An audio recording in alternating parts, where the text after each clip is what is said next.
Okay, let's now cover mitosis. So, mitosis is a kind of cell division, and it occurs whenever more cells are needed. So, when would we need more cells? Well, to get bigger, to replace worn-out cells and repair damaged tissue. Mitosis produces two new cells that are absolutely identical to each other and to the parent cell.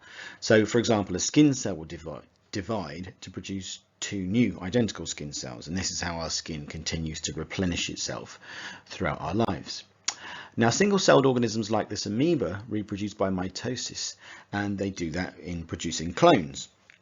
And this is known as asexual reproduction. Now, the first stage of mitosis is the copying of the chromosomes, and this requires the replication of the DNA molecule itself. So for a short time, the DNA has replicated, but the cell hasn't, and this means it has two sets of DNA in it. Now, to learn about the process of DNA replication, just click on the link.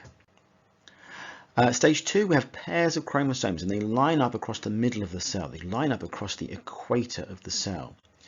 Stage 3, chromosomes separate and they pull towards the poles of the cell. Okay, so now we have the nuclear division. The nucleus has divided into two. We had twice as much DNA as we needed, and now half is being pulled to the left and half is being pulled to the right. And what's happening after that is something called cytokinesis. This is where the middle of cell starts to pinch.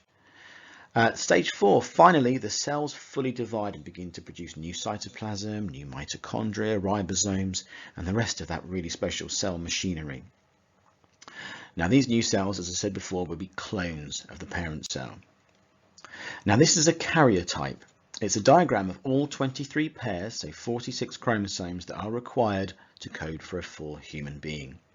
Now, you'll notice that this is the karyotype of a female if chromosome number 23 is XX. So look down in the bottom right-hand corner there. 23, chromosome pair number 23 could be XX, that would be female. If it's XY, that's going to be a male. And the reason for that is because the gene for testosterone is found on the Y chromosome. Now, 46 chromosomes, that's known as the diploid number. For a human being, the diploid number is 46. The haploid number would be half of this. But don't worry too much about that. We'll speak about the haploid number more when we talk about another kind of cell division known as meiosis. So let's finish up by covering the advantages of being multicellular rather than unicellular like that little amoeba we saw earlier. So number 1, if you're multicellular, an organism can grow larger.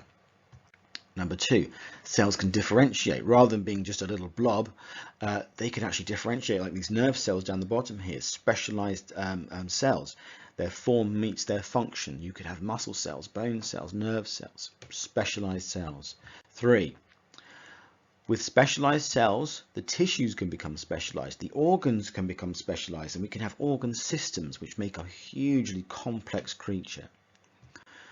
So that's it. That's mitosis, a very quick run through. 4 questions for you to have a go at. Just pause the video now and then press play again and the answers will flash up in a minute. Thank you for watching.